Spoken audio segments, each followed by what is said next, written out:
So இந்த tonsillitis வந்துருச்சுன்னா உங்களுக்கு என்ன மாதிரி சிம்டம்ஸ்லாம் இருக்கும் அப்படின்னு பார்த்தோம்னா, ஸோ அந்த டான்சில்ஸ் வந்து ரொம்ப செவந்திருக்கும். நம்ம வாய் திறந்து பார்த்தாலே வந்து வீக்கம் வந்து நல்லா தெரியும். 2 சைடுமே நல்ல வீக்கமா இருக்கும். இல்ல ஏதாவது ஒரு சைடு வந்து வீக்கம் இருக்கலாம். ஸோ அந்த வீக்கமா இருக்கிற பகுதியில வந்து நமக்கு ரொம்ப பெயின் வந்து ரொம்ப அதிகமா இருக்கும். அண்ட் எச்சு கூட முழுங்க முடியாத அளவுக்கு ரொம்ப பெயின்ஃபுல்லா இருக்கும். ஸோ அப்படி இருந்ததுன்னா கண்டிப்பா அது டான்சிலைட்டிஸ் தான். அண்ட் அதே மாதிரி அவங்களுக்கு நெறிக்கட்டிகள் கழுத்தை சுத்தி வந்து காதுக்கு பின் பகுதியில இல்ல கழுத்துக்கு கீழே வந்து நெறிக்கட்டிகள் இருக்கும். ஸோ அந்த மாதிரி நெறிக்கட்டி இருக்கு. அண்ட் அது வந்து ரொம்ப வலி இருக்கு. அந்த நெறிக்கட்டி தொடும்போது ரொம்ப பெயின்ஃபுல்லா இருக்கு. தொடர்ந்து டான்சில்ஸ் அடிக்கடி வந்துட்டே இருக்குன்னா அவங்களுக்கு வந்து அந்த டான்சில்ஸ் பகுதியில வந்து சின்னதா ஒயிட்டிஷா பேச்சஸ் மாதிரி இருக்கும். ஸோ அது எதனால வருதுன்னா உள்ள வந்து சலம் மாதிரி ஃபார்ம் ஆயிருக்கும். ஸோ அந்த மாதிரி ஒயிட் கலர்ல ஏதாவது பஸ் பாக்கெட்ஸ் இருக்கு அப்படின்னா அது வந்து கிரானிக் டான்சிலைட்டிஸ், நாள்பட்ட டான்சிலைட்டிஸ் கம்ப்ளைண்டா இருக்கலாம். இந்த மாதிரி ரெக்கரண்டா டான்சில்ஸ் அடிக்கடி வந்துட்டே இருக்கு. மாசத்துல வந்து ஒரு 3-4 தடவை இந்த மாதிரி பிரச்சனைகள் வருது அப்படின்னா அப்பதான் வந்து சர்ஜரி வந்து சஜஸ்ட் பண்ணுவாங்க.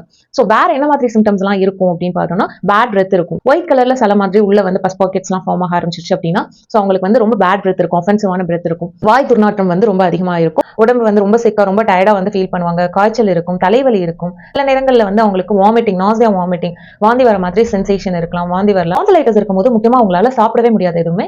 அண்ட் லிக்விடாவோ இருக்கட்டும் இல்ல சாலிடான ஃபுட்ஸாவோ இருக்கட்டும் எதுவுமே வந்து அவங்களால சாப்பிட முடியாது ப்ராப்பரா.